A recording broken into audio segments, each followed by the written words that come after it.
ॐ श्री सरस्वत्यै नमः।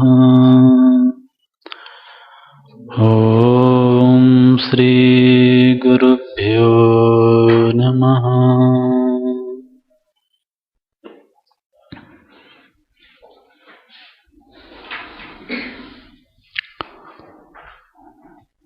सातवें सूत्र से पाठ करेंगे।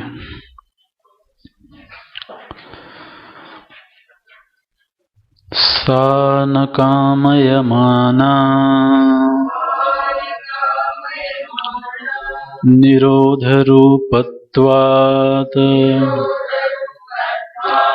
निरोधस्तु लोकवेदव्यापारन्यासः तस्मिन्नन्यता तद्विरोधिषु उदासीनता च अन्याश्रयाणां त्यागोऽनन्यता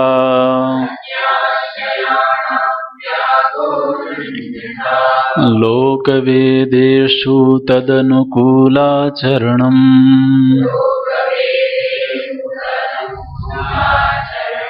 तद्विरोधिषु उदासीनता भवतु निश्चेदार्ढ्यादूर्ध्वम् शास्त्ररक्षणम् अन्यथा पातित्याशङ्कया लोकोऽपि तावदेव किन्तु भोजनादिव्यापारस्तु आशरीरधारणावधि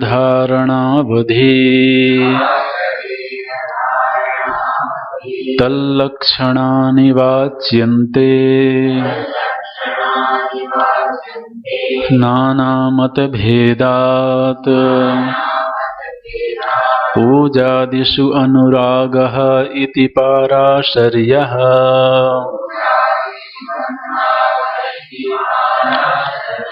कथादिषु इति गर्गः आत्मरत्यविरोधेनेति शाण्डिल्यः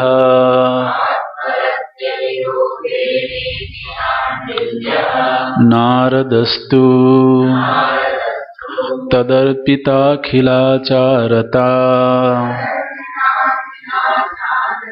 तद्विस्मरणे परमव्याकुलता इति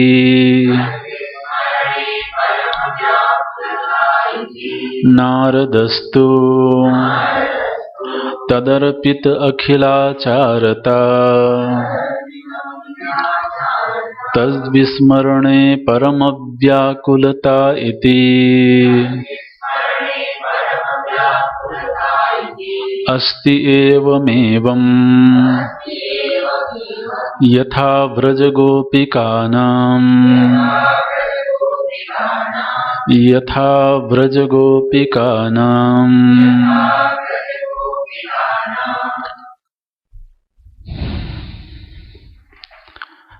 निरोध रूपत्वात् सा न कामयमाना।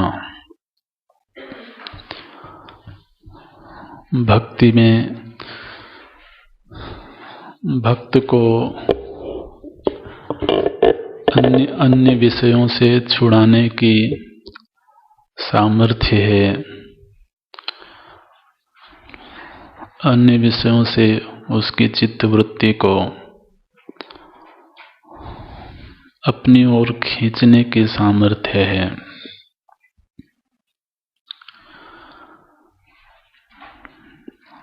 पूज्य गुरुजी उस दिन ये चर्चा कर रहे थे कि ये भक्ति ऐसी चीज है जो धीरे धीरे जब अनुभव में आने लगती है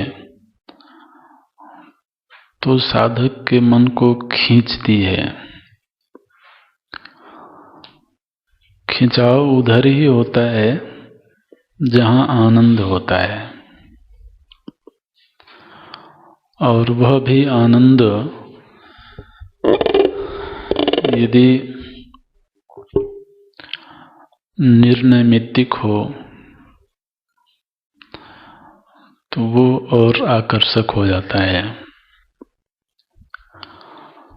उसके लिए जो यहाँ पर साधन बताते हैं, लोक वेदेषु तद अनुकूलाचरणम, लौकिक व्यवहार और वैदिक व्यवहार भी तो उनके अनुकूल हो। अब उनके अनुकूल हो तो इसका परीक्षण कैसे करें कि कौन सा आचरण उनके अनुकूल जा रहा है, कौन सा आचरण उनके प्रतिकूल जा रहा है। कई बार मन में ये प्रश्न उठता है कि उनसे साक्षात मुलाकात तो होती नहीं है कि किसी दिन पूछ लें कि आप हमारे किस आचरण से प्रसन्न होते हैं, किस आचरण से तो प्रसन्नता नहीं होती है। मीरा जी ने तो कहा कि बाला मैं बैरागण होंगी, कहो तो कुसुमन साड़ी रंगाऊं, कहो तो भगवा वेश। अगर रेशमी साड़ी पहनने से आप प्रसन्न होते हो तो मैं उस तरह से रहूंगी, और यदि सन्यासिनी वेश में आप प्रसन्न होते हो तो मतलब इस वेश के प्रति मेरा कोई आग्रह नहीं है। मेरी इच्छा केवल इतनी है कि आप कैसे प्रसन्न होते हो। अब आप देखिए, ये ऐसी स्थिति है जहां पर उसको याद करके या उसके सौंदर्य को देख करके हम आनंदित हों, ये अलग प्रश्न है, ये अलग स्थिति है। ये भक्त थोड़ा और उससे ऊपर उठ गया। जब हम उनके सौंदर्य को देख के, उनकी लीला को देख करके या उनके नाम को स्मरण करके प्रसन्न होते हैं, सुखी होते हैं, तो इसमें भोक्ता कौन है?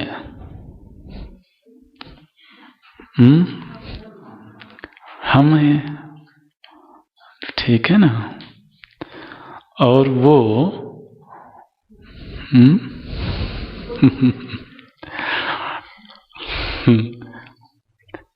ये तो प्रेम की रीति नहीं है। हालांकि आरंभ कुछ ऐसे ही होता है,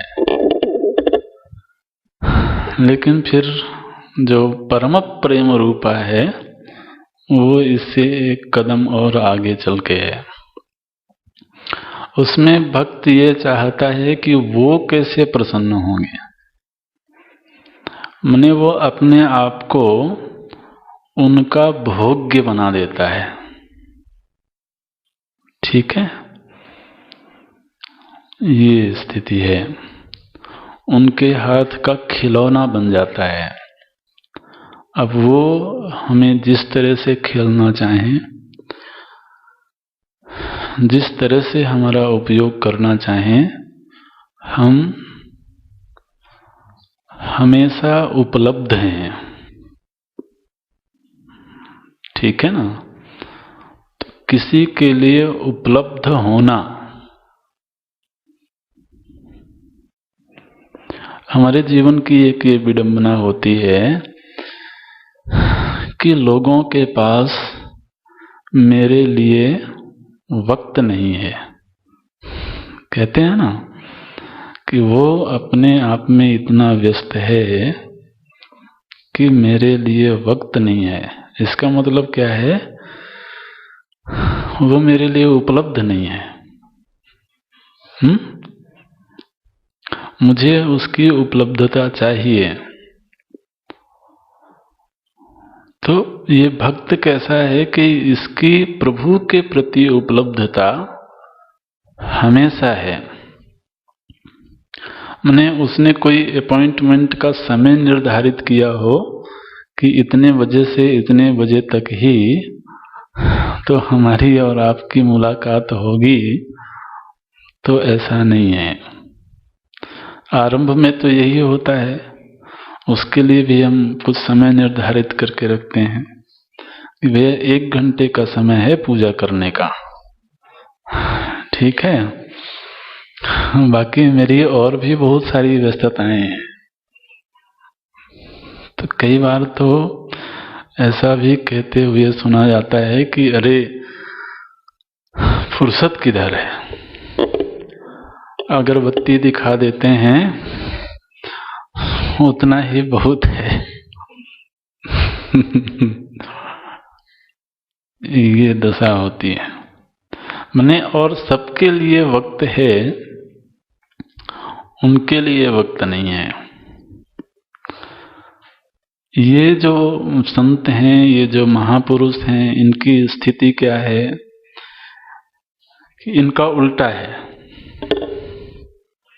और किसी के लिए वक्त नहीं है। सारा का सारा वक्त उन्हीं के लिए, ये ऐसा हो गया। तो जब सारा वक्त ही उनका हो गया तो फिर हर आचरण तद अनुकूल हो गया, ठीक है ना। हर आचरण ही उनको समर्पित हो गया।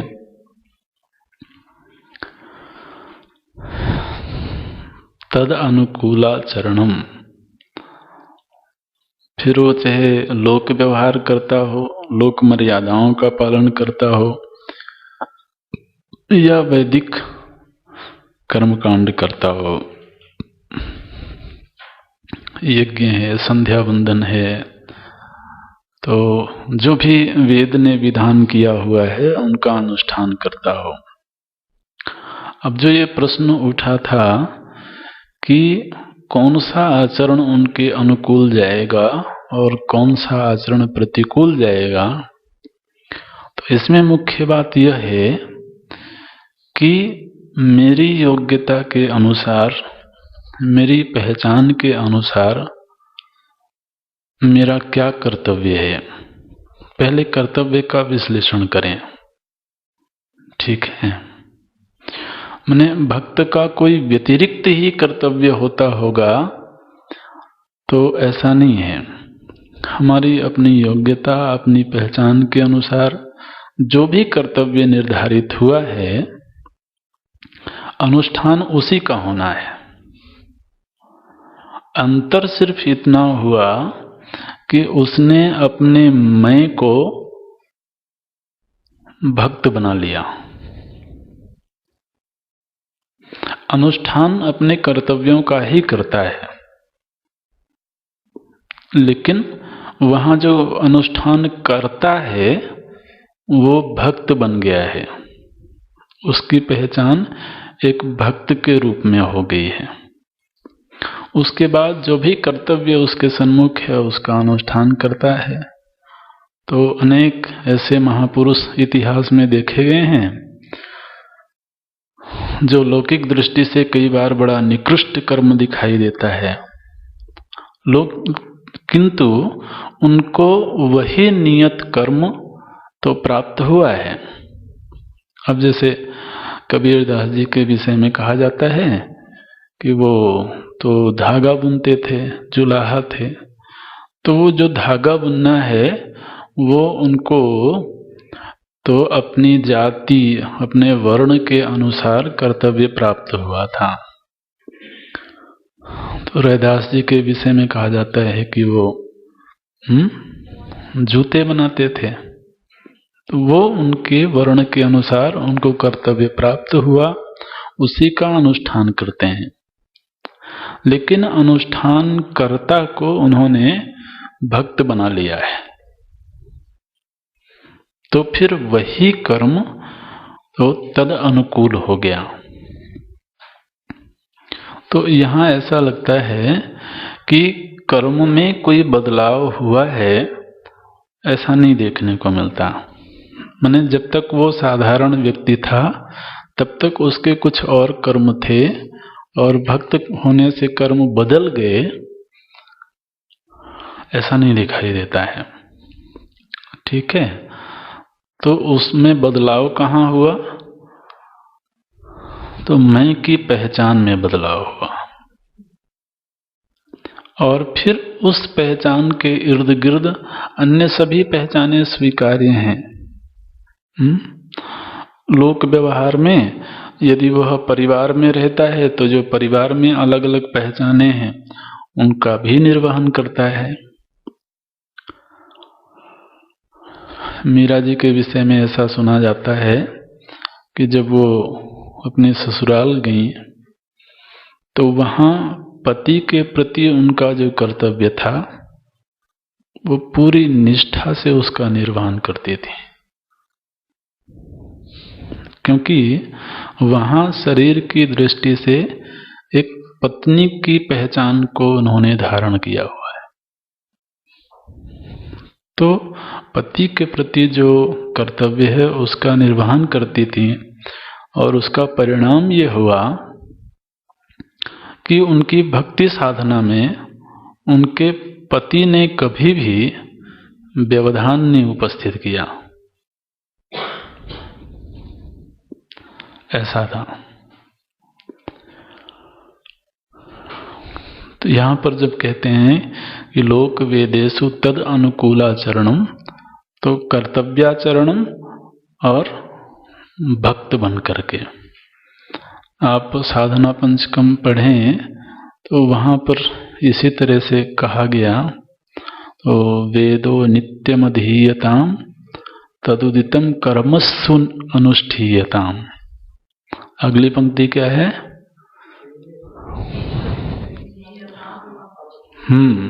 तेन कर्मणा, वो जो वेद ने आपको कर्म बताया है, तेन कर्मणा ईशस्य अपचिति विधीयताम। जो तीसरी पंक्ति है, तीसरी साधना है, वहां पर कहा भगवान भाष्यकार ने कि जो वेद ने आपका कर्म निर्धारित किया है, तेन कर्मणा, उसी कर्म के माध्यम से तो अपने ईश्वर का पूजन करो, ऐसा कह दिया। एक वाक्य तो लोक में बड़ा प्रचलित है कि कर्म ही पूजा है। ठीक है, तो बात तो ठीक है, लेकिन उसको अगर और ढंग से बोलना हो तो इस तरह से बोलना चाहिए कि कर्म को पूजा बनाइए। कर्म ही पूजा है ऐसा कहने की बजाय कर्म को पूजा बनाया जाए, माने कर्म पूजा के पुष्प बन जाए। तो यदि इस तरह से वाक्य हम अपने जीवन में जोड़ें तो उसका परिणाम यह होगा कि फिर निषिद्ध क्षेत्र की ओर तो जाना नहीं हो पाएगा, क्योंकि निषिद्ध का हम समर्पण नहीं कर पाएंगे। तो इसलिए जब संतों ने कहा कि उसका प्रसाद बना करके भोजन ग्रहण करना चाहिए, तो देखिए ऐसा कहने से ही एक मर्यादा बन गई। मर्यादा क्या बन गई कि जो निषिद्ध आहार है, चूंकि उसका भोग नहीं लगा सकते, इसलिए फिर वो ग्राह्य भी नहीं होगा, ऐसा है। अच्छा, तो ये सूत्र हो गया इस तरह से, लोक वेदेषु तद अनुकूलाचरणम तद विरोधेषु उदासीनता च। और भक्ति वृत्ति के संवर्धन में यदि कोई विरोधी बनता है, अब यहां कोई विरोधी बनने का अर्थ है कि हो सकता है वो बाहर का कोई संग हो, या हो सकता है हमारे अंदर के कोई विचार हों।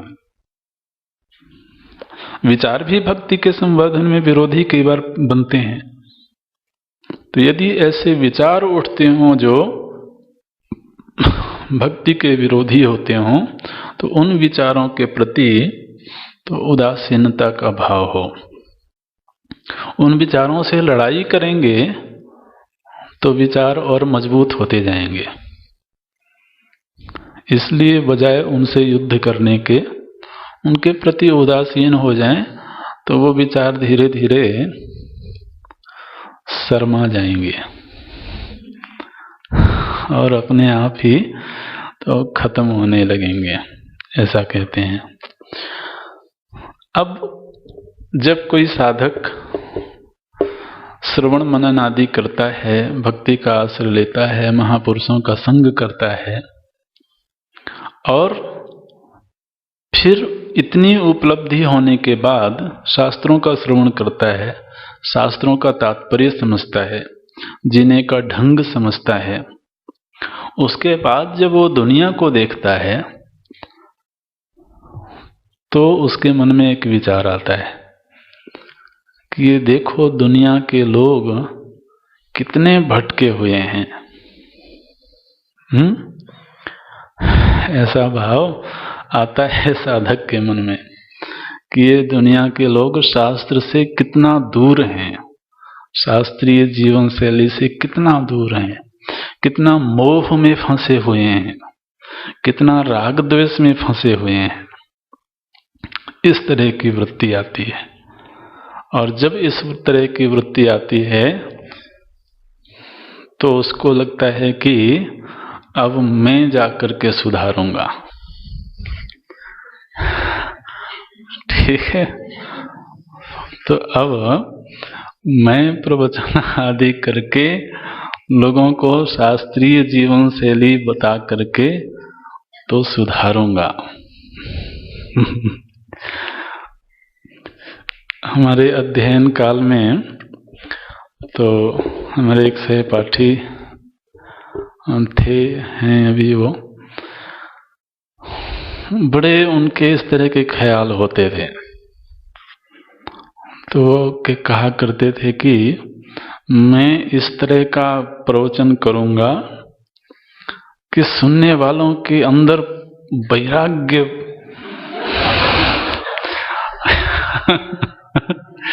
तो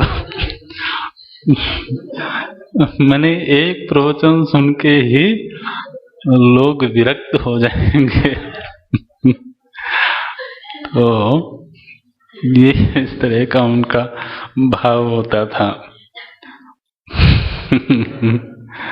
और जब प्रवचन का अभ्यास शुरू हुआ हम लोगों का, आप लोगों का भी थोड़े दिनों में शुरू होगा, ऐसा सुना है हमने, तो तत्वबोध से शुरू होता है। तत्वबोध में एक एक विषय को लेकर के एक एक व्यक्ति प्रवचन करता है। मानो कि षट संपत्ति है तो षट संपत्ति में से कोई सम पर करेगा, कोई दम पर करेगा, इस तरह से। तो साधन चतुष्टय हैं तो उनमें विवेक पर, वैराग्य पर। तो उन्होंने कहा मैं वैराग्य पर ही प्रवचन करूंगा।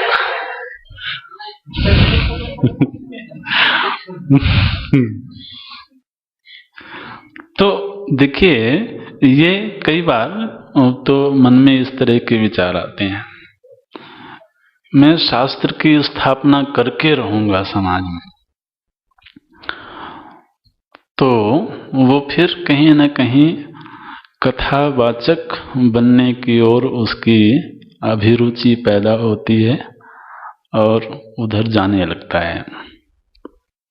अच्छा, अब ये जितना श्रवण मनन आदि हुआ या जो भी महापुरुषों का संग हुआ, वो तो इसलिए हुआ था कि हमारे जीवन में भक्ति का संवर्धन हो, ठीक है ना, प्रभु प्रेम का संवर्धन हो, परमात्मा संबंधी ज्ञान की उत्पत्ति हो। ये तो उसका लक्ष्य था। श्रवण का भी यही लक्ष्य है, मनन का भी यही लक्ष्य है, सत्संग आदि का सबका यही लक्ष्य है कि जीवन में तो हमारा खुद का जीवन अध्यात्म की ऊंचाइयों में आरोहण करे। अब जैसे ही उसने इस तरह के विचार पालने शुरू किए तो जो मुख्य दिशा थी उसमें थोड़ा सा भटकाव आ गया, और फिर इसीलिए धीरे धीरे करके वो प्रवचन आदि भी तो एक व्यवसाय के रूप में तो आदमी उसका उपयोग करने लगता है। तो इस पृष्ठभूमि पर आप अगले मंत्र को देखिए। अगले मंत्र में मानो कि किसी साधक ने पूछा नारद जी से कि हे देवर्षि, अगर हम इस तरह से शास्त्र का संरक्षण नहीं करेंगे और लोगों को सही दिशा नहीं देंगे तो ये जो शास्त्रीय मान्यताएं हैं ये तो धीरे धीरे करके खत्म हो जाएंगी। तो बड़ी सावधानी से इस मंत्र को पढ़ना, इसमें कहीं अन्यथा पत्ती ना होने पाए। यहां पर नारद जी ने कहा कि भवतु,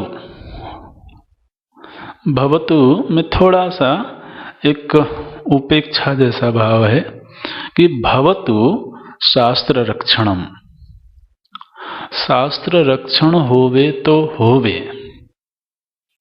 लेकिन कब? निश्चय दार्ढ्यात ऊर्ध्वम, निश्चय की दृढ़ता हो जाने के उपरांत। ठीक है ना? अगर साधक दशा में ही ये शास्त्र रक्षा की चिंता होने लगी, समाज को सुधारने की चिंता होने लगी, तो साधना की दिशा बदल गई। इसलिए साधना की दिशा तो अध्यात्म की ओर ही हो, भक्ति की ओर ही हो, और एक बार भक्ति के चरम पर पहुंच गए, निश्चय दृढ़ हो गया, माने वो पराभक्ति की प्राप्ति हो गई, उसके उपरांत शास्त्र की रक्षा हो तो होवे।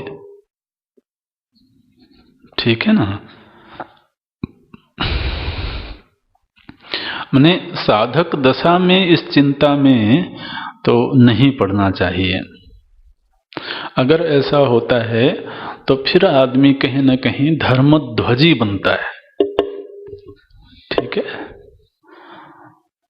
तो हमारी साधना की दिशा तो भक्ति परायण ही हो, और एक बार वो स्थिति प्राप्त हो गई, उसके बाद शास्त्र रक्षण होवे तो होवे।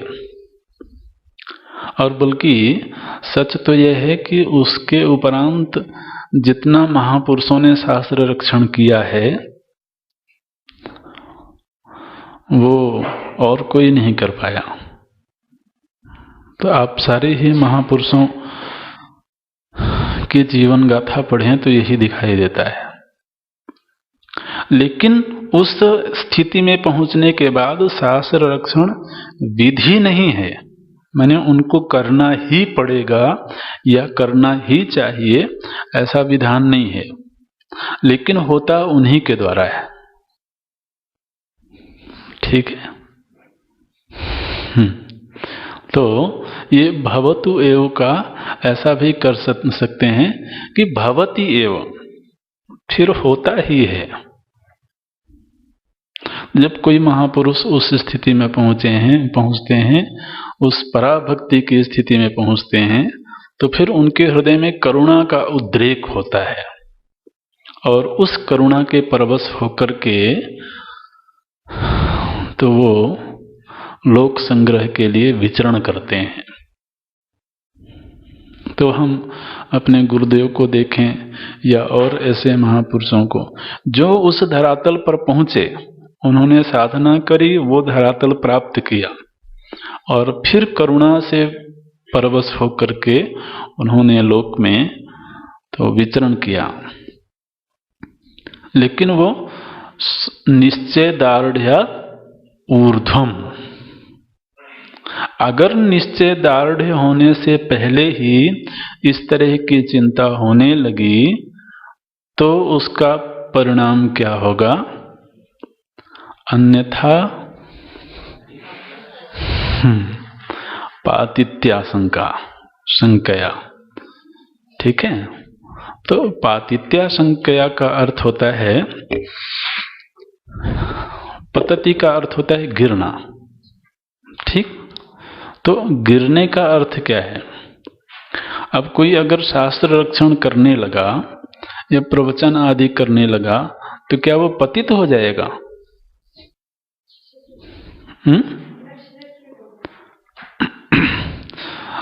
वहां पर पतित होने का अर्थ है कि वो जिस पथ पर चल रहा था, ठीक, जो उसकी दिशा थी, उस दिशा से वो भटक गया। ये है अन्यथा पातित्याशंकया।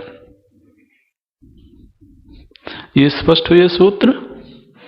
दृढ़ निश्चय होने के उपरांत शास्त्र रक्षण होवे तो होवे, लेकिन जब तक वह दिशा प्राप्त नहीं हुई है तब तक तो भक्ति परायणी दिशा ही तो बनी रहे, इसका ख्याल रखना होगा।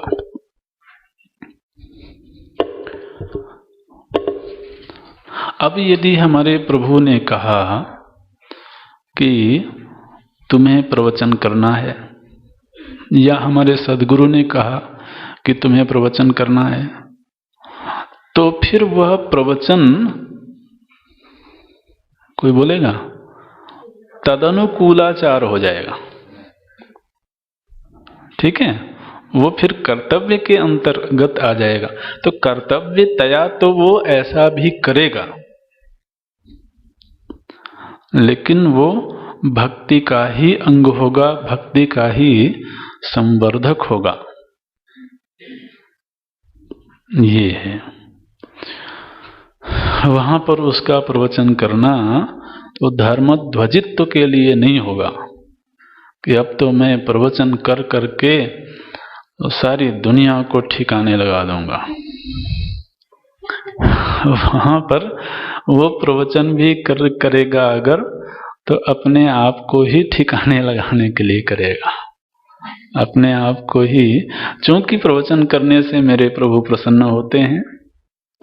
जब हम राम कथा करते हैं तो श्री हनुमंत लाल जी को बड़ा आनंद आता है, तो उनको प्रसन्न करने के लिए राम कथा करते हैं। यत्र यत्र रघुनाथ कीर्तनम कृत मस्तकांजलिम, तो वो हाथ जोड़े हुए बैठे रहते हैं। तो उनको प्रसन्न करने के लिए तो श्री हनुमंत लाल जी के मंदिर में जाकर के वो रामायण का पाठ करता है। रामायण सुनना उनको बहुत प्रिय है। राजस्थान में उनको बालाजी के नाम से जाना जाता है। तो बालाजी को प्रसन्न करने के लिए तो उनके मंदिर में जाकर के वो राम नाम का कीर्तन करता है, अखंड मानस का अनुष्ठान करता है। तो ये सब भी वो अपने प्रभु को प्रसन्न करने के लिए कर रहा है। और दुनिया तो अपने आप सुधरेगी ही सुधरेगी। कहीं ऐसा ना हो कि उसको सुधारने के चक्कर में हम ही दिशा भटक जाएं। तो ये कहते हैं अन्यथा पातित्याशंकया। तो लोकोपि तावदेव, और जो लोक व्यवहार है वो लोक व्यवहार भी इसी तरह का होना चाहिए। तावद एवं मतलब लोक व्यवहार के प्रति भी बहुत ये चिंता नहीं होनी चाहिए कि मैं ऐसा लोक व्यवहार करूं कि लोग सन्मार्ग पर चलें, मेरे आचरण को देख करके सन्मार्ग पर चलें। तो इस चिंता में फिर वो, तो आप जानते हैं ना कि झूठ मूठ का भी समाधि लगाने की कोशिश करेगा। ठीक है। तो ऐसे नहीं, लोकोपि तावदेव, वो आचरण शुद्ध ही होगा। अगर वो भक्त बन गया है तो वह अशुद्ध आचरण कैसे कर सकता है? गोस्वामी जी श्री अपने प्रभु से रहनी मांगते हैं, बोले कि हे भगवान आप मुझे रहने का तरीका सिखा दीजिए। कबहू की हों यही रहनी रहूंगो। हे भगवान, क्या कभी ऐसा होगा कि मेरी भी ऐसी रहनी हो जाएगी, मेरा भी ऐसा आचरण हो जाएगा? कब हूं कि हाँ यही रहनी रहूंगो। श्री रघुनाथ कृपाल कृपाते, संत स्वभाव गहोंगो। वहां पर वो कोई ज्ञान नहीं मांगते हैं, भक्ति नहीं मांगते हैं। वो कहते हैं कि क्या संतों की रहनी मुझे कभी प्राप्त होगी? और प्राप्त होगी तो वह आपकी कृपा से ही प्राप्त होगी। श्री रघुनाथ कृपाल कृपाते, संत स्वभाव गहोंगो। संतों जैसी रहनी हो जाए, यही मैं आपसे प्रार्थना करता हूं। तो उसकी रहनी तो दूसरों के लिए प्रेरक हो ही जाती है, लेकिन वो दूसरों को सुधारने के लिए वैसी रहनी नहीं जीता है। लोकोपि तावदेव किंतु भोजनादि व्यापारस्तु आ शरीर धारणावधि। भोजन आदि का जो दैनिक व्यापार है, उसके प्रति वो लापरवाह नहीं होता है। ठीक है ना? दैनिक व्यवहार के प्रति भोजन की आवश्यकता है शरीर को तो समय से भोजन देगा, वस्त्र की आवश्यकता है तो वस्त्र देगा। लेकिन ऐसा सब करने में भी उसका भाव यही है कि देखो, अगर मैं भोजन नहीं करूंगा तो शरीर रुग्ण हो जाएगा, शरीर कमजोर हो जाएगा, और फिर उस कमजोर शरीर से मैं अपने प्रभु की सेवा कैसे करूंगा? तो इसलिए वो भोजन आदि व्यापार के प्रति तो सतर्क रहता है, लापरवाह नहीं होता है। ये है किंतु भोजनादि व्यापारस्तु आ शरीर धारणावधि। जब तक शरीर है, यहां पर देखिए मंत्र में क्या है, आ शरीर धारणावधि। तो एक सीमा बना दी गई कि इस अवधि तक। कब तक? जब तक कि शरीर है। तो शरीर के स्तर पर जो शरीर की आवश्यकताएं हैं वो उनकी पूर्ति भी करता है। अच्छा, अब तो नारद जी ने कहा कि तल लक्षणानि वाच्यन्ते नाना मत भेदात। हम उसके लक्षणों का वाचन करते हैं। किसके लक्षणों का? भक्ति के लक्षण तो पहले ही बता चुके हैं। यहां पर तत्पद का क्या अर्थ करेंगे? तत्लक्षणानि वाच्यन्ते।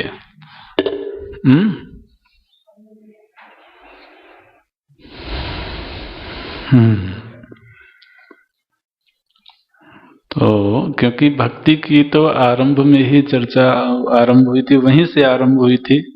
तो रूप का भी वर्णन हुआ, स्वरूप का भी वर्णन हुआ। तो यहां पर ऐसा लगता है कि तत् का अर्थ है निश्चय दार्ढ्यम, है ना? निश्चय की दृढ़ता हो गई।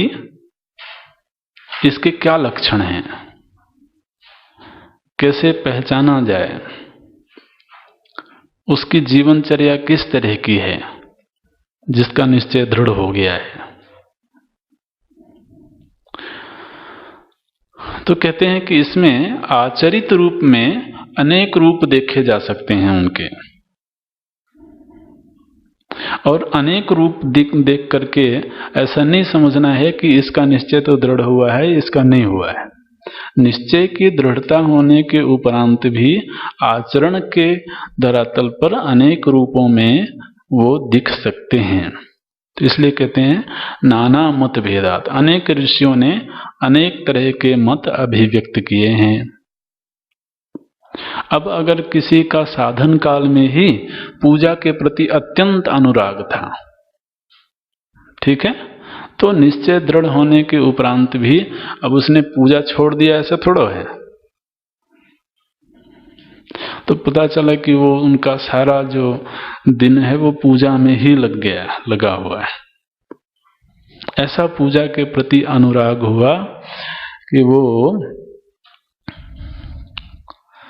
केवल षोडशोपचार से संतुष्ट नहीं होते हैं। षोडश उपचार के बाद 32 उपचार भी होते हैं। आपने पता नहीं कर्मकांड जिन्होंने सीखा होगा उनको पता होगा। सबसे छोटी जो पूजा होती है वो पंचोपचार होती है, फिर और विस्तार से करना है तो वो षोडश उपचार होते हैं, लेकिन उससे भी विस्तृत है। 32 उपचारात्मक पूजा भी होती है और उससे भी आगे है 64 उपचारात्मक पूजा भी होती है।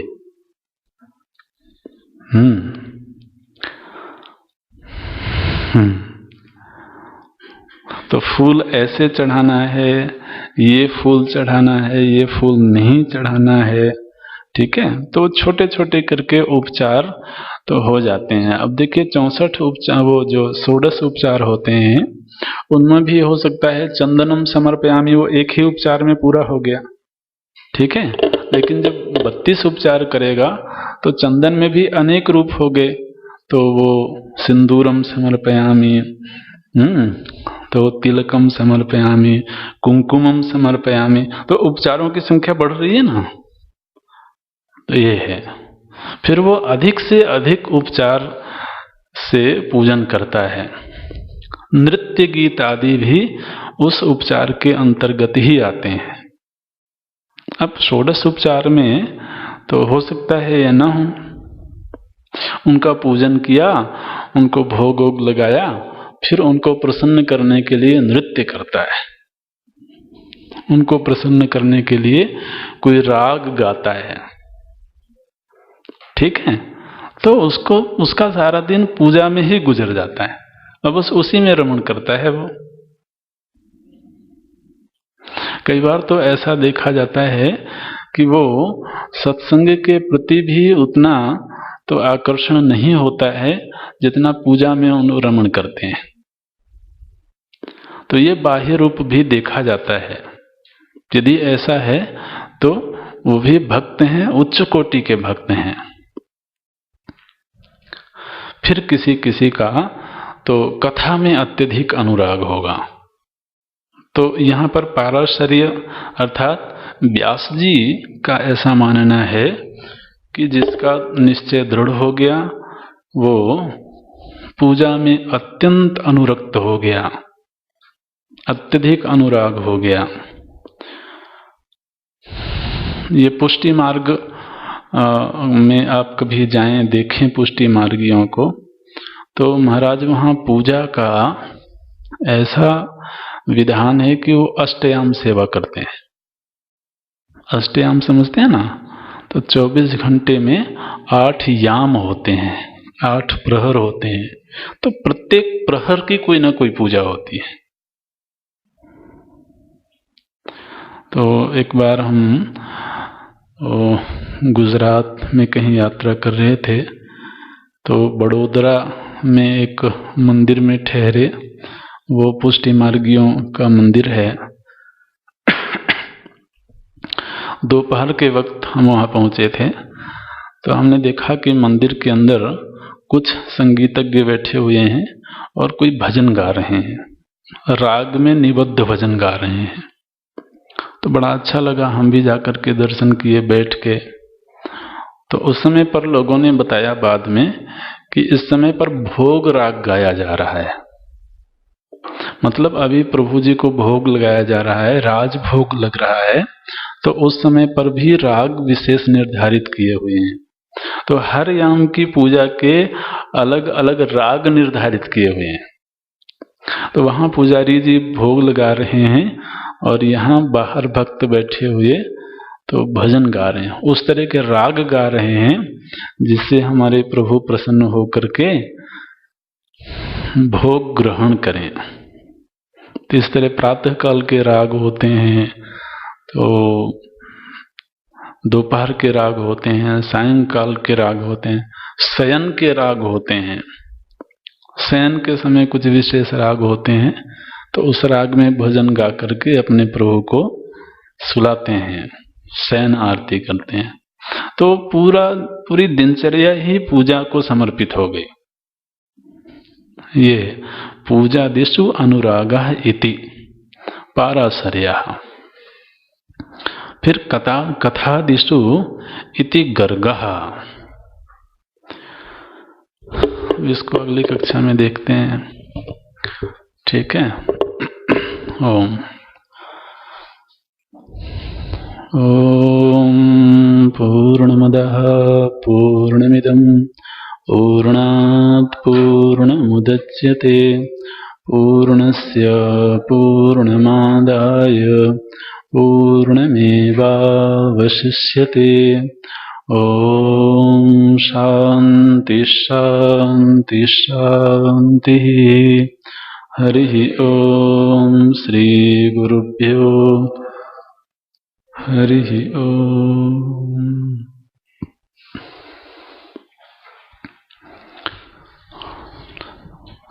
अभी हो सकता है कि गुरुजी के पास हम लोग इकट्ठे होंगे, तो इसलिए आप लोग भोजन आदि समय से कर लें।